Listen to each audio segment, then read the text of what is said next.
Welcome to voice of Tamil weavers. இந்த ஒரு பதிவில் நாம் ஒரு சில முக்கியமான விஷயங்கள் சார்ந்து பேச போகிறோம். அதில் முதல்ல இருக்கக்கூடியது ராகவா லாரன்ஸ் அவர்களை பற்றி தான். ராகவா லாரன்ஸ் அவர்கள் திருச்சி கிழக்கு தொகுதியில் போட்டியிட போகிறாரு அப்படின்றது சார்ந்து முக்கியமான விஷயங்களை ராகவா லாரன்ஸ் அவர்களே அவருடைய எக்ஸ்தல பக்கத்தில் ஒரு 18 நிமிஷத்துக்கு பேசி வீடியோ போட்டிருக்கிறாரு. அதாவது என்னன்னா, நம்மளுடைய முதல்வர் விஜய் அவர்கள் திருச்சி கிழக்கு தொகுதியில் ராஜினாமா பண்ணியிருந்தார் இல்லையா, அந்த தொகுதி உட்பட அதிமுகவில் ஒரு 4 எம்எல்ஏக்கள் அவங்களுடைய எம்எல்ஏ பதவியை ராஜினாமா பண்ணியிருக்கிறாங்க. இப்படி மொத்தமாக 5 இடங்களில் இடைத்தேர்தல் அப்படின்றது இப்போது சீக்கிரமே நடக்க போகுது. ஸோ அப்படி இருக்கும்போது முதல்வர் விஜய் அவர்கள் ராஜினாமா பண்ண திருச்சி கிழக்கு தொகுதியில் ராகவா லாரன்ஸ் அவர்களை தான் முதல்வர் விஜய் அவர்கள் வேட்பாளராக நிற்க வைக்க போகிறாரு அப்படின்ற ஒரு டாக் சமீப நாட்களாகவே போயிட்டு இருந்தது. சோஷியல் மீடியாவில் இப்படி ஒரு டாக் போனாலுமே அஃபிஷியலாக நியூஸ் எதுவும் வெளியில் வந்ததா அப்படின்னு கேட்டால் கிடையாது. டிவிகே சைட்லேயும் சரி, ராகவா லாரன்ஸ் அவர்களுடைய சைட்லேருந்தும் சரி, அஃபிஷியலாக அரசியலில் அவர் ஜாயின் பண்ணிட்டாரு, டிவிகேல ஜாயின் பண்ணிட்டாரு, அந்த தொகுதியில் நிற்க போகிறாரு அப்படின்றது அஃபிஷியலாக எந்த ஒரு விஷயங்களும் வெளியில் வரல. இருந்தாலும் சோஷியல் மீடியாவில் மக்கள் மூலமாக ஏன் இது பேசப்பட்டது அப்படின்னா, ராகவா லாரன்ஸ் அவர்கள் டிவிகே அப்படின்ற ஒரு கட்சியை நம்மளுடைய முதல்வர் விஜய் அவர்கள் ஆரம்பித்ததில் இருந்தே டிவிகேவுக்கு சப்போர்ட் பண்ணியும் விஜய் அவர்களுக்கு சப்போர்ட் பண்ணியும் நிறைய கருத்துக்களை பல இடங்களில் அவர் பதிவு பண்ணிக்கிட்டே இருந்தார். இது எல்லாத்தையுமே வச்சு ராகவா லாரன்ஸ் அவர்கள் வரப்போகிறாரு அப்படின்ற ஒரு டாக் அதிகமாகவே போயிட்டு இருந்தது. அப்படி டாக் போயிட்டு இருந்த சமயத்தில் திடீர்னு என்ன ஆயிடுச்சு அப்படின்னு பார்த்தா, ராகவா லாரன்ஸ் அவர்கள் அவருடைய எக்ஸ்தல பக்கத்தில் ஒரு ட்விட்டை போட்டிருந்தார். என்ன போட்டிருந்தாருன்னா, ஜூன் 11ஆம் தேதி என்னுடைய வாழ்க்கையில் ஒரு முக்கியமான முடிவை உங்ககிட்ட நான் சொல்ல போகிறேன் அப்படின்ற மாதிரி ஒரு ட்விட்டை போட்டார். இப்படி ஒரு ட்விட் வந்தோடனே, ஓகேப்பா இவர் அரசியலுக்குள்ள தான் வரப்போறாரு, டிவிகேல தான் ஜாயின் பண்ண போறாரு, அப்போ திருச்சி கிழக்கு தொகுதியில் இவர் போட்டியிட போறாரு அப்படின்னு பேசப்பட்டு இருந்தது உண்மைதான் போல அப்படின்னு சொல்லி என்ன சொல்ல போறாரு அப்படின்னு எல்லாருமே வெயிட் பண்ணிட்டு இருந்தாங்க. ஆனால் ஜூன் 11ஆம் தேதி அவர் எந்த விஷயத்தையும் சொல்லலை. ஏன்னா பாரதி ராஜா அவர்களுடைய மறைவுக்கு மரியாதை செலுத்தக்கூடிய விதமாக ஜூன் 11ஆம் தேதி நான் அறிவிப்புகளை வெளியிடலை, ஜூன் 12ஆம் தேதி நான் உங்ககிட்ட பேசுகிறேன் அப்படின்ற ஒரு அறிவிப்பை மட்டும் ராகவா லாரன்ஸ் அவர்கள் கொடுத்திருந்தாரு. அதே போல் ஜூன் 12ஆம் தேதி ஒரு 18 நிமிஷத்துக்கு பேசி வீடியோவையும் எக்ஸ்தல பக்கத்தில் வெளியிட்டிருக்கிறாரு. என்னதான் 18 நிமிஷத்துக்கு பேசி வீடியோவை வெளியிட்டிருந்தாலுமே தான் அரசியலுக்கு வரேன் அப்படின்ற முடிவை அவர் சொல்லிட்டார். இருந்தாலும் நான் இந்த கட்சியில் போய் சேர போகிறேன், இவங்களோட போயிட்டு கை கோர்க்க போகிறேன் அப்படின்ற முடிவை அவர் சொல்லலை. என்னதான் அவர் வெளிப்படையாக சொல்லனாலும் அவர் பேசியிருக்கக்கூடிய சில விஷயங்களை வச்சு நம்மளால ஒரு யூகத்துக்கு வர முடியுது. முதல்ல அவர் அந்த வீடியோவில் என்ன பேசியிருந்தாரு அப்படின்றத ஓரளவுக்கு சுருக்கமாக பார்த்துடலாம். அதுக்கப்புறம் நம்மளுடைய யூகம் என்னவா இருக்குது, இதுதான் நடக்கிறதுக்கான வாய்ப்புகள் அதிகமாக இருக்குது அப்படின்றதையும் அடுத்ததாக பார்க்கலாம். அதாவது ராகவா லாரன்ஸ் அவர்கள் வெளியிட்ட அந்த 18 நிமிட வீடியோவில் முதல்ல என்ன பேசியிருந்தாரு அப்படின்னா, ரஜினிகாந்த் அவர்களை பற்றி பேசியிருந்தார். ஏன்னா ராகவா லாரன்ஸ் அவர்கள் சூப்பர் ஸ்டார் ரஜினிகாந்த் அவர்களோட எவ்வளோ பெரிய ரசிகர் அப்படின்றது நம்ம எல்லாருக்குமே தெரியும், ஓகேவா? அது மட்டும் இல்லாமல் ராகவா லாரன்ஸ் அவர்களை நடிகராகவும் நமக்கு தெரியும், நல்ல மனிதராகவும் நமக்கு தெரியும். எவ்வளோ சேவைகளை அவர் பண்ணிக்கிட்டு இருக்கிறாரு, ஆதரவற்ற குழந்தைகள் எத்தனை பேரை அவர் படிக்க வைக்கிறாரு, எவ்வளோ மாற்றுத்திறனாளிகளுக்கு எவ்வளோ உதவிகள் அவர் செஞ்சுட்டு இருக்கிறாரு அப்படின்றது நம்ம எல்லாருக்குமே தெரியும் இல்லையா? ஸோ இவ்வளோ சேவை செஞ்சுட்டு இருக்கக்கூடிய ஒரு மனிதர் அரசியலுக்குள்ளே வரும்போது அது மக்களுக்கு நல்லதாக இருக்கும், மக்களுக்கும் சேவை செய்வார் அப்படின்னு சொல்லி மக்கள் பல பேரும் அவரை வரவேற்று தான் கமெண்ட் செக்ஷனில் பேசியிருந்தாங்க. ஸோ ராகவா லாரன்ஸ் அவர்கள் அந்த வீடியோவில் பேசும்போது முதல்ல ரஜினிகாந்த் அவர்களை பற்றி தான் பேசியிருந்தாங்க. என்னன்னா, ரஜினிகாந்த் அவர்கள் கட்சி ஆரம்பிக்கிறதா இருந்தது இல்லையா, 2019 2020 அந்த கொரோனா காலகட்டத்தில் கட்சி ஆரம்பிக்கிறதா இருந்தது இல்லையா, அதை பற்றி பேசியிருந்தார். முதல்ல சூப்பர் ஸ்டார் கட்சி ஆரம்பிக்கிறதா இருந்தது, அந்த டைமில் இவரும் கூட சேர்ந்து வேலை பார்த்ததா சொல்லியிருந்தாரு. அந்த டைமில் ராகவா லாரன்ஸ் அவர்கள் என்ன பண்ணியிருக்காருன்னா, அவங்களுடைய அம்மா கிட்ட போய் இந்த விஷயத்த சொல்லியிருக்கிறாரு, நான் அரசியலுக்கு போகிறேன் அப்படின்னு சொல்லியிருக்கிறாரு. அந்த டைமில் அவங்க அம்மா அரசியல் ஒரு சாக்கடை, அங்கெல்லாம் நீ போவேணா அப்படின்ற மாதிரி சொல்லியிருக்கிறாங்க. அதுக்கப்புறம் ரஜினி சார்கிட்டே என்னை கூட்டிகிட்டு போ, நானும் இந்த விஷயத்தை அவர்கிட்ட நான் சொல்லணும், அரசியலுக்குலாம் போகாதீங்கன்னு நான் சொல்லணும் அப்படின்ற மாதிரி சொல்லியிருக்கிறாங்க. அது அப்படியே கடந்து போயிருந்திருக்கு. அதுக்கப்புறம் பார்த்தோம்னா ரஜினி அவர்களே கட்சி ஆரம்பிக்கல. அந்த கதையெல்லாம் என்ன அப்படின்றது நமக்கு தெரியும். கொரோனா காலகட்டம், உடல்நலை குறைவு, இது போன்ற காரணங்களால் ரஜினி அவர்கள் கட்சி ஆரம்பிக்காம அப்படியே பின்னாடி போயிட்டார், ஓகேவா? அந்த பிளானும் அப்படியே முடிஞ்சிருச்சு. அதுக்கு அடுத்ததாக பார்த்தோம் அப்படின்னா திரும்ப நம்மளுடைய முதல்வர், நம்மளோட தளபதி விஜய் அவர்கள் டிவிகே அப்படின்ற ஒரு கட்சி ஆரம்பிச்சார் இல்லையா, அந்த கட்சி ஆரம்பிக்கிற டைம்லையும் திரும்ப ராகவா லாரன்ஸ் அவர்கள் என்ன பண்ணியிருக்கிறாங்க அப்படின்னா, அவங்க அம்மா கிட்ட போயிட்டு பேசியிருக்கிறாங்க. ராகவா லாரன்ஸ் அவர்கள் அவங்க அம்மா கிட்ட போய் பேசியிருக்கிறாங்க. அப்பயுமே அவங்க என்ன சொல்லியிருக்கிறாங்கன்னா, ரஜினி அவர்கள் ஆரம்பிக்கும் போது என்ன சொன்னாங்களோ அதை தான் வந்து சொல்லியிருக்கிறாங்க.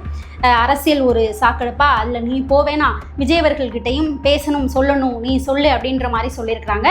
அதுக்கப்புறம் ராகவா லாரன்ஸ் அவர்கள் விஜய் அவர்களுக்கு கால் பண்ணி பேசியிருக்கிறாங்க. இந்த மாதிரி அம்மா சொல்கிறாங்க நண்பா அப்படின்னு சொல்லிட்டு பேசியிருக்கிறாங்க. அதுக்கு விஜய் அவர்கள் என்ன சொல்லியிருக்கிறாங்கன்னா, இல்லை அம்மாவுக்கு சரியாக புரியல, வெயிட் பண்ணி பாருங்க அப்படின்ற மாதிரி சொல்லியிருக்கிறாங்க. ஸோ அதுக்கப்புறம் ரிசல்ட் வந்ததுக்கு அப்புறம் தான் ராகவா லாரன்ஸ் அவர்கள் அவங்க அம்மா கிட்ட போய் சொல்லியிருக்கிறாங்க, பாத்தியாம்மா எவ்வளோ பெரிய புரட்சி, ஒரு மாற்றம் நடந்திருக்கு அப்படின்னு பாரு அப்படின்ற மாதிரி சொல்லியிருக்கிறாங்க. அவங்க அம்மாவுமே எஸ், மக்கள் வந்துட்டு காசு வாங்காமல், ஜாதி மதம் பார்க்காம ஓட்டு போட்டிருக்கிறாங்க, மக்கள் மத்தியில் ஒரு புரட்சியும் மாற்றமும் நடந்திருக்கு, நீ வந்து இப்போ தாராளமாக அரசியலுக்கு போ அப்படின்ற மாதிரி அவங்க அம்மா சொன்னதா ராகவா லாரன்ஸ் அவர்கள் சொல்லியிருக்கிறாங்க. இது எல்லாத்தையுமே சொல்லிட்டு வீடியோட எண்டில் என்ன சொல்லியிருக்கிறாரு அப்படின்னா, நான் வந்து அரசியலுக்குள்ளே வரலாம் அப்படின்னு சொல்லி முடிவு பண்ணிட்டேன். இப்போ நான் என்ன கேட்குறேன்னா, என்னுடைய தாய்க்கு நிகராக என்னுடைய ரசிகர்களை நான் வச்சுருக்கேன். ஸோ ரசிகர்கள்கிட்ட நான் கேட்குறேன், நான் அரசியலுக்கு வரலாமா வரவேணாமா, நீங்கள் என்ன நினைக்கிறீங்க, முடிவு எதுவாக இருந்தாலும் அதை வந்துட்டு நீங்கள் சொல்லுங்கள், அதை பொறுத்து என்னுடைய முடிவு வந்துட்டு நான் வெளியிடுறேன் அப்படின்ற மாதிரி பேசி அந்த வீடியோவை முடிச்சிட்டார். ஓகேவா, அரசியலுக்கு வரத்துக்கு விருப்பம், வரப்போகிறேன் அப்படின்றத வெளிப்படையாக சொல்லிட்டார். ஆனால் அதில் ஒரு இக்கு வச்சிருக்காரு, நீங்கள் சொல்லுங்க அப்படின்ற மாதிரி இக்கு வச்சிருக்காரு. ஆனால் அவர் அரசியலுக்குள்ளே வரப்போறாரு அப்படின்றத உண்மையான விஷயம்னு வச்சுக்கோங்களேன். அவர் வரதான் முடிவு பண்ணிட்டாரு, வரப்போறாரு. ஆனால் யாரோட சேர போறாரு அப்படின்ற ஒரு கேள்வி தான் இங்கே இருக்குது. பெரும்பாலும் அதிக வாய்ப்புகள் என்ன அப்படின்னா, ராகவா லாரன்ஸ் அவர்கள் டிவிகேல வந்து விஜய் அவர்களோட தான் கைகோர்க்க போறாரு. ஆனால் திருச்சி கிழக்கு தொகுதியில் நிற்க போறாரா அப்படின்றது கேள்விக்குறியான ஒரு விஷயம்தான். இப்போ அண்ணாமலை அவர்கள் கட்சி ஆரம்பிச்சிருக்கிறாரே, அங்கே போக மாட்டாரா? ஏன்னா ராகவா லாரன்ஸ் அவர்கள் எவ்வளோ தீவிரமான ஒரு ரசிகன் சூப்பர் ஸ்டார் அவர்களுக்கு அப்படின்றது தெரியும். சூப்பர் ஸ்டார் அவர்கள் அண்ணாமலை அவர்களுக்கு தான் ஆதரவு கொடுக்க போறாரு. அப்படி இருக்கும்போது அவர் அங்கே போக மாட்டாரா அப்படின்ற கேள்வி வந்தா, அங்கே போக மாட்டார். அது ரஜினி அவர்களுடைய கட்சி கிடையாது, அண்ணாமலை அவர்களுடைய கட்சி. ஓகேவா, அதே சமயம் டிவிகேக்கு ஆரம்பத்திலேருந்தே ராகவா லாரன்ஸ் அவர்கள் எவ்வளோ சப்போர்ட் கொடுத்துட்டு இருக்கிறாரு, ஒரு இடத்துலையும் விஜய் அவர்களை பற்றி எப்படிலாம் சப்போர்ட் பண்ணி பேசிகிட்டு இருக்காரு அப்படின்றது நம்ம எல்லாருக்குமே தெரியும். ட்விட்டர்லாம் கூட போட்டிருக்கிறாரு. ஸோ அப்படி இருக்கும்போது இங்கே சேர்றதுக்கான வாய்ப்புகள் தான் மிக அதிகமாக இருக்குது அப்படின்னு அரசியல் வட்டாரங்கள் மூலமாக பேசப்படுது. எனவே இன்னும் ஒரு சில தினங்களில் அவருடைய முடிவு என்ன அப்படின்றது தெரிய வந்துடும். நாம் வெயிட் பண்ணி பார்க்கலாம். மக்களை, நீங்கள் என்ன நினைக்கிறீங்க? அதாவது இவர் வந்து டிவிகேல சேருவார்னு நினைக்கிறீங்களா, இல்லை ரஜினி அவர்களுக்கு சப்போர்ட் பண்ணணும் அப்படின்றதுக்காக அண்ணாமலை அவர்களோட சேருவாருன்னு நினைக்கிறீங்களா? என்ன நினைக்கிறீங்க அப்படின்றத நம்ம கமெண்ட் செக்ஷனில் பதிவு பண்ணுங்க. அடுத்தது இரண்டாவது மிக முக்கியமான விஷயம் என்ன அப்படின்னு பார்த்தா, நம்மளுடைய வேளாண் துறை அமைச்சராக இருக்கக்கூடிய வினோத் அவர்கள் ஒரு மிக முக்கியமான அறிவிப்பை ஒன்று கொடுத்திருக்கிறாரு. என்னன்னா, விவசாயிகள் வாங்கியிருக்கக்கூடிய கடன் இருக்கு இல்லையா, அதை முழுமையா தள்ளுபடி, அதாவது நம்மளுடைய முதல்வர் விஜய் அவர்கள் வாக்குறுதியில சொல்லியிருந்தார் இல்லையா, அதன்படி முழுமையா விவசாயிகளுடைய கடனை தள்ளுபடி செய்யறதுக்கான ஆலோசனைகள், பேச்சுவார்த்தைகள் அப்படின்றது நடந்துட்டு இருக்குது. விரைவாகவே நம்மளுடைய முதல்வர் விஜய் அவர்கள் அது சார்ந்து முக்கியமான அறிவிப்புகளை வெளியிடுவாரு அப்படின்னு நம்மளுடைய வேளாண் துறை அமைச்சர் அறிவிப்பு கொடுத்திருக்கிறாரு. அடுத்ததா பார்த்தோம் அப்படின்னா, இன்னொரு மிக முக்கியமான விஷயம், எப்பவுமே வருஷந்தோறும் ஜூன் 12ஆம் தேதி மேட்டூர் அணை திறக்கப்படும். அந்த டைம்ல தான் விவசாயிகள் குறுவை சாகுபடி அப்படின்றத செய்வாங்க, நெல் சாகுபடி அப்படின்றத செய்வாங்க. மேட்டூர் அணை திறக்கப்படலை அப்படின்னா விவசாயிகள் பெரும் அவதிக்கு உள்ளாவாங்க. ஓகேவா, போதுமான தண்ணீர் இல்லாததுனால. இப்போ என்னன்னா, ஜூன் 12ஆம் தேதி மேட்டூர் அணை திறக்கப்படலை. என்ன காரணம், அதுக்குள்ள என்னெல்லாம் விஷயங்கள் இருக்கு அப்படின்றத நான் பிறகு சொல்றேன். அந்த மேட்டூர் அணை திறக்கப்படாததுக்கு மாற்று வழியா திறக்கப்படலை, அதனால விவசாயிகளுக்கு குறுவை சாகுபடி செய்யறதுக்கு தண்ணீர் கிடைக்காது.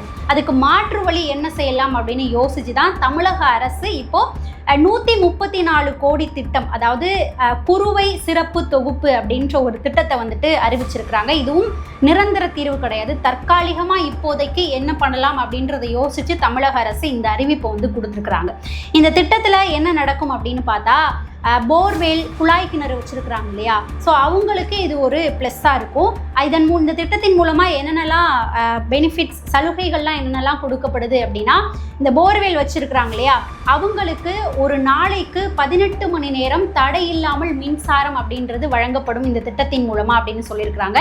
அதுக்கப்புறம்னா விவசாயிகளுக்கு இலவச உரங்கள், இலவச விதைகள், அது மட்டும் இல்லாமல் மிஷின் வச்சு நடவு நடுறதுக்கு மானியம் அப்படின்னு இது எல்லாமே இந்த திட்டத்தின் கீழே வழங்கப்படும் சலுகைகளாக தமிழக அரசு அறிவிப்பு கொடுத்துருக்குறாங்க. இதுதான் இந்த திட்டத்தில் இருக்கக்கூடிய விஷயங்கள்.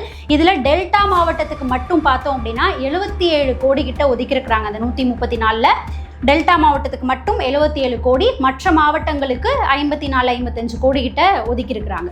ஓகேவா? இதுதான் இந்த திட்டத்துக்கு கீழே இருக்கக்கூடிய விஷயங்கள். அடுத்தபடியாக இருக்கக்கூடிய விஷயத்துக்கு வரலாம்.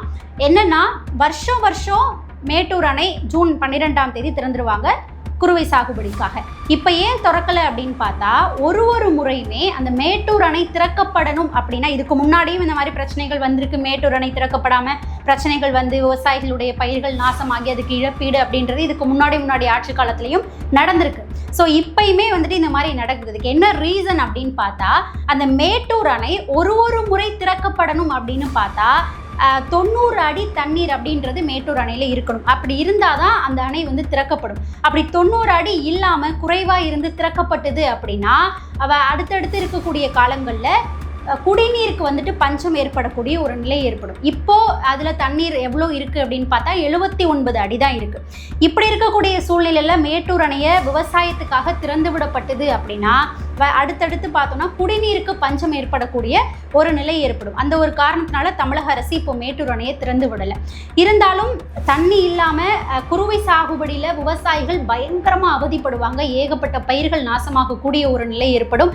ஏகப்பட்ட விவசாயிகளுக்கு நஷ்டம் ஏற்படுறதுக்கான வாய்ப்புகள் இருக்குது அப்படின்னு சொல்லி மாற்று வழி என்ன பண்ணலாம் அப்படின்னு யோசிச்சு தான் இந்த 134 கோடி ரூபாயில் இந்த திட்டத்தை கொண்டு வந்திருக்கிறாங்க.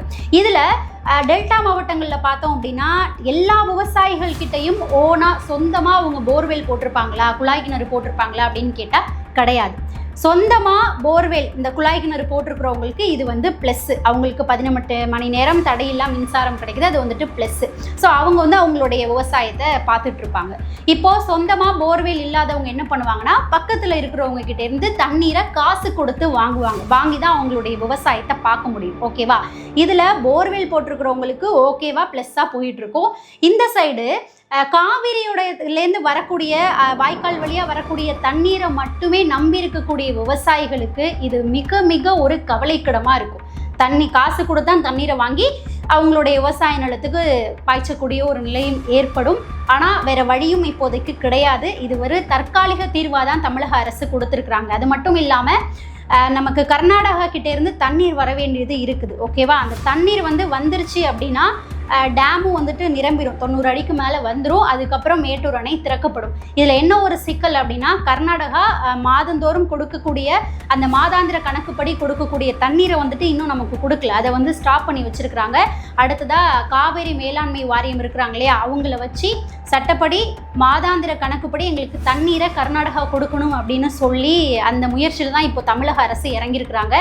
அது சரி செய்யப்பட்டு கர்நாடகா தண்ணீர் கொடுத்ததுக்கு அப்புறம் மேட்டூர் அணை திறக்கப்படும். அது வரைக்கும் தற்காலிக தீர்வாக இந்த திட்டத்தை தமிழக அரசு விவசாயிகளுக்கு கொடுத்துருக்குறாங்க. இதில் இன்னொரு விஷயமும் என்ன அப்படின்னு பார்த்தோம்னா, கர்நாடகாவும் என்னென்ன சொல்கிறாங்கன்னா, எங்ககிட்டையும் தண்ணீர் குறைவாக தான் இருக்குது, மழையும் இந்த வாட்டி கம்மின்னு சொல்கிறாங்க, அப்படி இப்படின்னு சில சாக்குகள் சொல்லிட்டு இருக்கிறாங்க. இது எல்லாத்தையும் மீறி கர்நாடகா கிட்ட பேசி மாதாந்திர கணக்குப்படி நமக்கு வர வேண்டிய தண்ணீரை நம்மளுடைய தமிழக அரசு வாங்குறதுக்கான முயற்சியில் இறங்கியிருக்கிறாங்க. நல்லதாகவே நடக்கும் அப்படின்றதான் எதிர்பார்க்கப்படுது. என்ன நடக்குதுன்னு நாம் வெயிட் பண்ணி பார்க்கலாம். அடுத்ததாக பார்த்தோம் அப்படின்னா, நம்மளுடைய முதல்வர் விஜய் அவர்கள் நேற்றுக்கு ஜூன் 11ஆம் தேதி டெல்லியில் நிதி ஆயோக் கூட்டத்தில் கலந்திருந்தார் அப்படின்றது நம்ம எல்லாருக்குமே தெரியும். அதில் எல்லா ஸ்டேட்டுடைய முதலமைச்சர்களும் கலந்துருந்தாங்க, மத்திய அமைச்சர்களும் கலந்துருந்தாங்க. வீடியோஸ் எல்லாமே நம்ம பார்த்துருந்தோம்.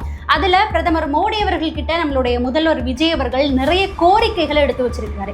இதுக்கு இவ்வளோ நிதி எங்களுக்கு தேவைப்படுது, அந்த நிதியெல்லாம் நீங்கள் தரணும் அப்படின்ற மாதிரி இவங்ககிட்ட இருக்கக்கூடிய திட்டங்கள் சார்ந்த விஷயங்களையும் கோரிக்கைகளாக பிரதமர் மோடி அவர்கள்கிட்ட முதல்வர் வச்சுட்டு வந்திருக்கிறாரு. என்னென்ன கோரிக்கைகளை வச்சிருக்கிறாரு, அதில் முக்கியமான ஒரு சில கோரிக்கைகளை நாம் இப்போ பார்க்கலாம். இதில் முதல்ல இருக்கக்கூடியது என்ன அப்படின்னா, நீட் வேணாம் அப்படின்றது தான் தமிழ்நாட்டு மக்களினுடைய ஒட்டுமொத்த கோரிக்கையாகவும் இருக்குது. ஸோ நீட்டை ரத்து பண்ணணும், தமிழகத்துக்கு மட்டும் ரத்து பண்ணிடுங்க. ஏற்கனவே இருந்தது இல்லையா, 12th மார்க்கை வச்சு தான் அவங்க மருத்துவ படிப்புக்குள்ளே போவாங்க, அந்த மாதிரி ஒரு நிலையே எங்களுக்கு வேணும், இந்த நீட்டை ரத்து பண்ணிடுங்க அப்படின்ற கோரிக்கையை முதல்வர் அவர்கள் மோடி அவர்கள்கிட்ட வச்சுட்டு வந்திருக்கிறாரு.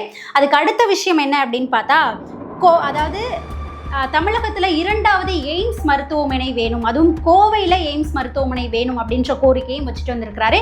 அப்படி 2வது எய்ம்ஸ் மருத்துவமனை தமிழகத்துக்கு வருது அப்படின்னா அது மிக மிக சிறந்த ஒரு திட்டமாக இருக்கும். நம்ம வெயிட் பண்ணி பார்க்கலாம், இந்த கோரிக்கையை ஏற்றுக்கிட்டு பண்ணி தராங்களா அப்படின்றது பார்ப்போம். மாநில அரசு அதுக்கான இடங்களை ஒதுக்கி தரணும் அப்படின்றது தான் கோரிக்கையாக வச்சிருக்கிறாரு. என்ன நடக்குதுன்னு பார்க்கலாம். அடுத்ததாக பார்த்தோம் அப்படின்னா கல்வி நிதி விடுவிப்பு, கிட்டத்தட்ட ஒரு 3000 கோடி கிட்ட கல்வி நிதி இன்னும் கொடுக்காம அப்படியே வந்து பெண்டிங் வச்சிருக்கிறாங்க, அதை ஸ்டாப் பண்ணி வச்சிருக்கிறாங்க. ஏன் அப்படின்னா தேசிய கல்விக் கொள்கை, அதுக்கப்புறம் பார்த்தோம்னா மும்மொழி கொள்கைன்னு இது எதையுமே தமிழ்நாடு ஏற்றுக்காம இருந்ததுனால அதை அப்படியே ஸ்டாப் பண்ணி வச்சிருக்கிறாங்க. இப்போது அதை ஸ்டாப் பண்ணி வைக்காம நீங்கள் அந்த கல்வி நிதியை வந்துட்டு எங்களுக்கு கொடுக்கணும், 3000 கோடிகிட்ட இருக்கு இல்லையா, அதை வந்துட்டு கொடுத்துருங்க, விடுவிச்சிருங்க. ஆனால் எந்த நிபந்தனையும் எங்ககிட்ட வைக்காதீங்க, மும்மொழி கொள்கையை ஏற்றுக்கணும், தேசிய கல்விக் கொள்கையை ஏற்றுக்கணும் அப்படின்னு சொல்லி நிபந்தனைகள் வைக்காதீங்க. அந்த நிபந்தனைகள் இல்லாமல் தேங்கி இருக்கக்கூடிய அந்த கல்வி நிதியை வந்துட்டு விடுவிச்சிருங்க அப்படின்ற ஒரு கோரிக்கையை நம்மளுடைய முதல்வர் விஜய் அவர்கள் பிரதமர் மோடி அவர்கள்கிட்ட வச்சிருக்கிறாரு. அதுக்கு அடுத்தபடியாக பார்த்தோம் அப்படின்னா திருக்குறளை தேசிய நூலாக அறிவிக்கணும் அப்படின்ற கோரிக்கையும் வச்சிருக்கிறாரு. இந்த ஒரு கோரிக்கையை இதுக்கு முன்னாடி இருந்த டிஎம்கே ஏடிஎம்கே எல்லாருமே வந்துட்டு மோடி அவர்கள்கிட்ட வச்சுட்டு இருந்தாங்க. ஆனால் இப்போ வரைக்கும் நடக்கலை. இப்போ நம்மளுடைய முதல்வர் விஜய் அவர்களும் இந்த கோரிக்கையை வச்சிருக்கிறாரு. என்ன நடக்குதுன்னு பார்க்கலாம்.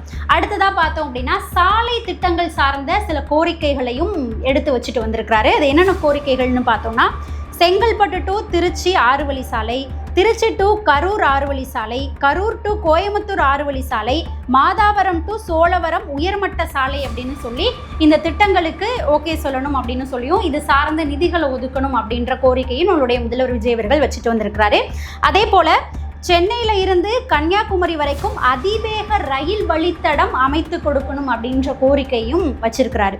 இன்னொன்று பார்த்தோன்னா குடிநீர் திட்டம் சார்ந்து அங்கே ஸ்டாப் ஆகிருக்கக்கூடிய நிதியை கொடுக்கணும் அப்படின்னு சொல்லியிருக்கிறாரு. அதாவது ஒகேனக்கல் 3ஆம் கட்ட கூட்டு குடிநீர் திட்டத்திற்கு 2283.40 கோடி நிதி வந்து அப்படியே ஸ்டாப் ஆகிருக்கு, அதை விடுவிக்கணும் அப்படின்ற கோரிக்கையும் முதல்வர் விஜய் அவர்கள் வச்சிருக்கிறாரு. இப்படி இன்னும் பார்த்தோம் அப்படின்னா பற்பல கோரிக்கைகளை நம்மளுடைய முதல்வர் விஜய் அவர்கள் பிரதமர் மோடி அவர்கள்கிட்ட எடுத்து வச்சிருக்கிறாரு. எந்தெந்த கோரிக்கைகளை பிரதமர் மோடி அவர்கள் நிறைவேற்றி கொடுக்க போறாரு, எதுக்கு எவ்வளோ நிதிகள் ஒதுக்க போறாரு அப்படின்றத நாம வெயிட் பண்ணி தான் பார்க்கணும். ஸோ நல்லதே நடக்கும் அப்படின்றத நாம நம்பலாம். இதில் இன்னொரு விஷயம் என்ன அப்படின்னு பார்த்தா நம்மளுடைய சன் நியூஸ் இருக்கிறாங்க இல்லையா, அவங்க ஒரே ஒரு வேர்டை மட்டும் நோட் பண்ணி போட்டுக்கிட்டே இருக்கிறாங்க, போஸ்ட் போட்டுக்கிட்டே இருக்கிறாங்க டெலிகாஸ்ட் பண்ணி. என்னன்னா மத்திய அரசுடன் இணக்கமாக இருப்போம் அப்படின்ற மாதிரி டிவிகே அரசு சொல்லியிருக்கிறாங்க. ஓகேவா, அதை வேற மாதிரிலாம் போர்ட்ரேட் பண்ணி சன் நியூஸ் டெலிகாஸ்ட் பண்ணிட்டு இருக்கிறாங்க. இணக்கமாக இருக்கக்கூடியது அப்படின்றது என்னன்னா பிஜேபியில் போயிட்டு சேர்றது கிடையாது. ஓகேவா, இப்போது டிவிக்கு என்ன சொல்லியிருக்கிறாங்கன்னா எங்களுடைய கொள்கை எதிரி பிஜேபின்னு சொல்லியிருக்கிறாங்க, தேர்தல் எதிரி திமுகன்னு சொல்லியிருக்கிறாங்க. ஓகேவா, ஸோ அதனால தான் திமுகவை பயங்கரமாக அடிச்சிருப்பாங்க, பயங்கரமாக விமர்சிச்சிருப்பாங்க, பாஜக மேலே கொள்கை ரீதியாக விமர்சனங்களை எடுத்து வச்சிருப்பாங்க. இப்போவுமே என்னன்னா பாஜக டிவிகேவுக்கு எதிராக கொள்கை ரீதியாக ஒரு திட்டத்தை எடுத்து வைக்கிறாங்கனாலும் தமிழ்நாட்டுக்கு ஆப்போசிட்டாக ஒரு திட்டத்தை எடுத்து வைக்கிறாங்க அப்படின்னாலும் அதை கண்டிப்பாக நம்மளுடைய டிவிகே அரசாங்கம் எதிர்ப்பாங்க. அதுதான் நம்மளுடைய முதல்வர் விஜயும் சொல்லியிருக்கிறாரு. இதே போல் இணக்கம் அப்படின்றது என்னன்னா தமிழகத்துக்கு தேவையான திட்டங்களுக்கும் அதுக்கு சேர்ந்த அதுக்கு வேண்டிய நிதிகளையும் பிஜேபி கிட்ட இருந்து வாங்குறதுல இணக்கமாக இருப்போம் அப்படின்றத நம்மளுடைய டிவிகே அரசாங்கம் சொல்லியிருக்கிறாங்க. ஓகேவா, அப்படிதான் இருக்கணும், அப்படி இருந்து தான் நிதியை வந்துட்டு அவங்க கிட்ட இருந்து வாங்க முடியும். இந்த ஒரு வார்த்தையை நோட் பண்ணி சன் நியூஸ் வேற விதமாக போர்ட்ரேட் பண்ணுறதுக்கு ட்ரை பண்ணிட்டு இருக்கிறாங்க. என்னத்தை மக்களுக்கு போர்ட்ரேட் பண்ணுறதுக்கு ட்ரை பண்ணுறாங்க அப்படின்னு தெரியல. இதில் இப்போ கூட பார்த்தோம் அப்படின்னா டிஎம்கே அவங்களுடைய தோல்விக்கான காரணத்தை கண்டுபிடிச்சிட்டேன்னு சொல்லி பேசிகிட்டு இருக்கிறாங்க. என்ன காரணம்னு கண்டுபிடிச்சிருக்காங்கன்னா அதாவது வந்து விஜயவர்கள் மேலே பெண்கள் வந்துட்டு ஒரு நம்பிக்கை வச்சுருந்தாங்க, பெண்களுடைய ஓட்டு அதிகமாக விஜயவர்களுக்கு போகும் அப்படின்ற தகவலை நாங்கள் எல்லாருமே மாவட்ட செயலாளர்களுக்கு நாங்கள் கொண்டு போய் சேர்த்தோம் அப்படின்னு தொண்டர்கள்லாம் சொல்லியிருக்கிறாங்க. ஆனால் மாவட்ட செயலாளர்கள் அதை பெரிய அளவில் எடுத்துக்கவே இல்லை, அதுதான் நம்மளுடைய தோல்விக்கு காரணம் அப்படின்றத இப்போ டிஎம்கே கண்டுபிடிச்சிருக்கிறாங்க. அது மட்டும் இல்லாமல் மக்களுடைய கோரிக்கைகள் மக்களுடைய குறைகளை மேலிடத்துக்கு கொண்டுட்டு போகாமல் இடையில உள்ளவங்களே ஸ்டாப் பண்ணிட்டாங்க, அதுதான் நம்மளுடைய தோல்விக்கு காரணம் அப்படின்னு சொல்லி டிஎம்கே இப்போ கண்டுபிடிச்சிருக்கிறாங்களாம். அதாவது இப்போதான் இதையே கண்டுபிடிக்கிறீங்களா அப்படின்ற மாதிரி நிறைய பேர் கமெண்ட் வந்துட்டு போட்டுட்டு இருக்கிறாங்க. மக்களே, உங்களுக்கு என்ன தோணுது அப்படின்றதையும் நம்மளுடைய கமெண்ட் செக்ஷன்ல பதிவு பண்ணுங்க. இதை தாண்டி திமுகவினுடைய அராஜகங்கள் அப்படின்னு சொல்லி ஒரு சில விஷயங்கள் இப்பவும் நடந்துட்டு இருக்கு. என்னன்னா சென்னையில் இருக்கக்கூடிய பெரம்பூர் இருக்கு இல்லையா, அங்கே இருக்கக்கூடிய ரெஜிஸ்டர் ஆஃபீஸில் அந்த அரசுக்கு சொந்தமான சுவர் இருக்கும் இல்லையா, வெளியில் அந்த சுவரில் முன்னாள் முதல்வர் மு.க. ஸ்டாலின் அவர்களுடைய புகைப்படத்தையும் உதயநிதி ஸ்டாலின் அவர்களுடைய புகைப்படத்தையும் பெயிண்டரை வச்சு வரைகிறதுக்கு ட்ரை பண்ணியிருக்கிறாங்க. அவுட்லைன் அப்படிலாம் வந்துட்டு போட்டுட்டாங்க. ஸோ இதை பார்த்து தாவேகாவினர் என்ன பண்ணியிருக்கிறாங்கன்னா, எப்படிப்பா அரசு சுவரில் நீங்கள் வந்துட்டு படம் வரையலாம், அதுவும் வந்துட்டு ஆட்சியில் இல்லை, நீங்கள் எப்படி வந்துட்டு உங்கள் தலைவருடைய புகைப்படத்தை அரசு சுவரில் போயிட்டு வரைவீங்க அப்படின்னு சொல்லி போலீஸ் ஸ்டேஷனில் போயிட்டு கம்ப்ளைண்ட் கொடுத்துருக்காங்க. போலீஸும் வந்துட்டு அந்த அவுட்லைன் போட்டதோட படம் வரையக்கூடாது அப்படின்னு சொல்லி ஸ்டாப் பண்ணியிருக்காங்க. இப்போ தான் போலீஸ் அவங்களுடைய வேலையை ரொம்ப சிறப்பாக செஞ்சுட்டு இருக்கிறாங்க அப்படின்ற மாதிரி பொதுமக்கள் பல பேரும் கமெண்ட் போட்டுட்டு இருக்கிறாங்க. ஓகேவா, போலீஸ் வந்துட்டு தடுத்தோன்னே திமுக கும்பல் என்ன பண்ணிட்டாங்க அப்படின்னா, எப்படி நீங்கள் தடுக்கலாம், நாங்கள் வரைஞ்சே தீர்வோம், எங்களுடைய தலைவர் முகத்தை நாங்கள் வரைஞ்சே தீர்வோம் அப்படின்ற மாதிரி போலீஸ்கிட்டையும் தாவிகாவினர்கிட்டையும் வாக்குவாதத்தில் போய் ஈடுபட்டு இருக்காங்க. இவங்களெல்லாம் என்ன சொல்றது அப்படின்னு தெரியல. இதை தாண்டி இன்னொரு விஷயமும் இருக்குது. என்னன்னா, கிருஷ்ணகிரியில் நகராட்சி மன்றம் வந்துட்டு நடந்திருக்குது. அதில் என்னன்னா, நம்மளுடைய முதல்வர் விஜய் அவர்களுடைய புகைப்படம் தான் எல்லா ஆஃபீஸ்லேயும் வைக்கணும் இல்லையா, அதே மாதிரி வச்சுருக்கிறாங்க, சென்டரில் வச்சுருக்கிறாங்க. இதில் அங்கே நகராட்சி மன்றத்தில் இருக்கக்கூடிய திமுகவினர் என்ன பண்ணியிருக்கிறாங்கன்னா, எங்களுடைய தலைவர் புகைப்படத்தையும் நாங்கள் வைப்போம், முன்னாள் முதல்வர் மு.க. ஸ்டாலின் அவர்கள் தான் எங்களுடைய தலைவர், அவர் தான் எங்களுக்கான முதல்வர், அவரோட புகைப்படத்தை நாங்கள் வைப்போம், இங்கே திமுக தான் மெஜாரிட்டி இந்த இடத்துல அப்படின்னு சொல்லி முன்னாள் முதல்வர் மு.க. ஸ்டாலின் அவர்களுடைய புகைப்படத்தையும் எடுத்துக்கொண்டு போய் வச்சிருக்கிறாங்க. இதை பார்த்து அதிமுகவினர், அங்கேயே இருக்கக்கூடிய அதிமுகவினர் என்ன சொல்லியிருக்காங்க, நீங்கள் வச்சா நாங்களும் வைப்போம் அப்படின்னு சொல்லி எடப்பாடி பழனிசாமி அவர்களுடைய புகைப்படத்தையும் எடுத்துகிட்டு போயிட்டு மாட்டியிருக்கிறாங்க. ஸோ நடுவில் நம்மளுடைய முதல்வர் விஜய் அவர்கள் இருக்கிறாரு, இந்த சைடு எடப்பாடி பழனிசாமி அவர்கள், இந்த சைடு மு.க. ஸ்டாலின் அவர்களுடைய புகைப்படம்னு எடுத்துகிட்டு போய் மாட்டி வச்சிருக்கிறாங்க. அதாவது மக்களுக்கு நல்லது செய்யணும், மக்களுக்கு நல்லது செய்கிறதுல நாங்கள் முன்னாடி இருக்கணும் அப்படின்னு போட்டி போடாமல் வெறும் புகைப்படத்தை வைக்கிறதுல போய் போட்டி போட்டுட்டு இருக்கிறாங்க. மக்களே, உங்களுக்கு நீங்கள் என்ன சொல்லணும்னு நினைக்கிறீங்க அப்படின்றத மறக்காமல் நம்மளுடைய கமெண்ட் செக்ஷனில் பதிவு பண்ணுங்கள். ஸோ இந்த ஒரு பதிவில் நாம் நிறைய செய்திகள் சார்ந்து பார்த்துருக்கோம். அந்த செய்திகள் சார்ந்து உங்களுடைய கருத்து என்னவா இருக்கும் அப்படின்றத, நீங்கள் என்ன சொல்லணும்னு நினைக்கிறீங்க அப்படின்றத மறக்காமல் நம்மளுடைய கமெண்ட் செக்ஷனில் பதிவு பண்ணுங்கள். நாம் அடுத்த பதிவில் சந்திக்கலாம்.